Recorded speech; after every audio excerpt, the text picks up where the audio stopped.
Bonjour, allez aujourd'hui je vais vous parler du Viburnum plicatum, donc c'est de la viande de Chine tout simplement. Alors pourquoi vous en parler? Parce que c'est une plante qui est pas si connue que ça je trouve, moi personnellement je trouve qu'on l'exploite pas assez. C'est un joli petit arbuste quand même qui est assez sympa, qui a un très beau port et surtout un feuillage qui est assez extraordinaire moi je trouve, qui est très structuré. On voit beaucoup, vous voyez, les veinages des feuilles sont très marqués. Et là, vous voyez, ils sont en train de prendre leur couleur automnale. Donc on va passer du vert à une couleur bronze assez soutenue, qui est vraiment très belle. Donc on a un très beau feuillage en automne et on a surtout une très belle floraison de printemps qui est vraiment magique, qui peut s'étaler un peu sur l'été. C'est un arbuste qui supporte très bien le soleil mi-ombre, qui va pousser, allez, grand maximum à 2 mètres, 2 mètres 50, c'est-à-dire qu'il prend plus facilement de la largeur que de la hauteur.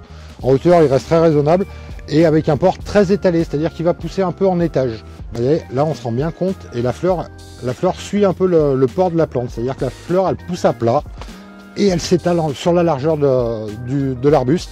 Donc c'est très graphique quand c'est en fleur et c'est vraiment une plante, moi je trouve ça dommage parce que dans les viandes c'est des plantes qu'on plantait beaucoup avant. Donc voilà, je vous présente en tout cas la viande de Chine pour cette semaine. Ce sera déjà celle-là, ce sera déjà pas mal parce qu'il y en a beaucoup dans les viandes. Donc et puis on se revoit la semaine prochaine pour une autre vidéo.